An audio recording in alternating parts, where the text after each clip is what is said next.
NP news देख रहे हैं आप और मैं हूं आपके साथ जावेद अली। राजस्थान के हनुमानगढ़ में वायुसेना का मिग-21 विमान दुर्घटनाग्रस्त हो गया। इस विमान हादसे में 4 लोगों की जान चली गई। हालांकि विमान के पायलट के सुरक्षित होने की खबर सामने आई है, लेकिन इस हादसे से एक बार फिर मिग-21 की भूमिका पर सवाल खड़े होने लगे हैं। रिपोर्ट में देखिए।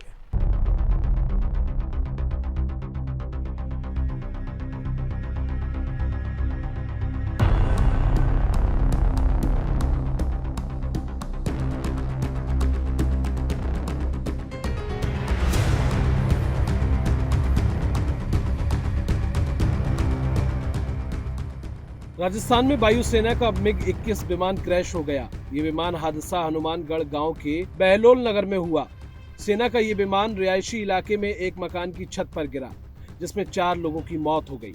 हालांकि पायलट खुद को विमान से सफलतापूर्वक इंजय करने में कामयाब रहे। एयरफोर्स के मुताबिक मिग-21 ने नियमित प्रशिक्षण उड़ान भरी थी। इस दौरान उसमें कुछ गड़बड़ी आ गई, जिसके चलते विमान दुर्घटनाग्रस्त हो गया। लेकिन ये कोई पहली बार नहीं है जब मिग-21 दुर्घटनाग्रस्त हुआ हो। इससे पहले 2022 में राजस्थान के बाड़मेर में ट्रेनिंग के दौरान मिग-21 के हादसे में 2 पायलटों ने जान गंवाई थी और अब इस हादसे से एक बार फिर मिग-21 की भूमिका पर सवाल खड़े होने लगे। लेकिन आखिर इतने हादसों के बावजूद भी मिग को लगातार इस्तेमाल में क्यों लाया जा रहा है? इसके लिए पहले ग्राफिक से समझिए मिग-21 की खास बातें।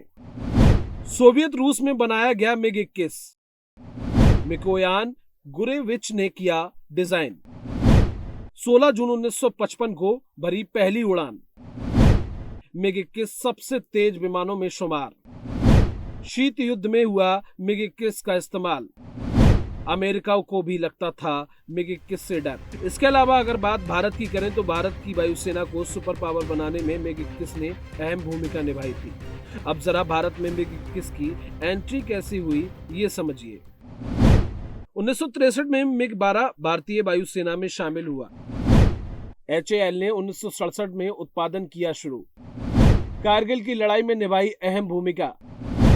द्रास बटालिक कारगिल में ढाया दुश्मन पर कहर। मिग-21 लंबे समय तक भारतीय वायुसेना का आधार बना रहा। साल 1999 के कारगिल युद्ध में भी मिग-21 ने अहम भूमिका अदा की थी। मिग-21 बाइसन फाइटर विमान ने दूसरे विमान पाक घुसपैठियों पर जमकर कहर ढाया। भारतीय वायुसेना के जवानों ने मिग-21, मिग-23 और मिग-27 फाइटर प्लेन के साथ घुसपैठियों के ठिकानों, गोला बारूद और रसद भंडार और सप्लाई चेन पर हमले किए। लेकिन वक्त के साथ ये विमान पुराने होते गए और इनको उड़ाना एक जोखिम भरा काम बन गया, जिसके बाद इनकी दुर्घटना में बढ़ोतरी होने लगी, जिसके चलते इनको फ्लाइंग ताबूत कहा जाने लगा। सोवियत रूस ने 1885 में लगाई रोक। 1970 के बाद करीब 200 भारतीयों ने गंवाई जान। 2010 से 2013 के बीच 14 मिग विमान क्रैश। अपग्रेडेड वर्जन में भी हो रहे हादसे।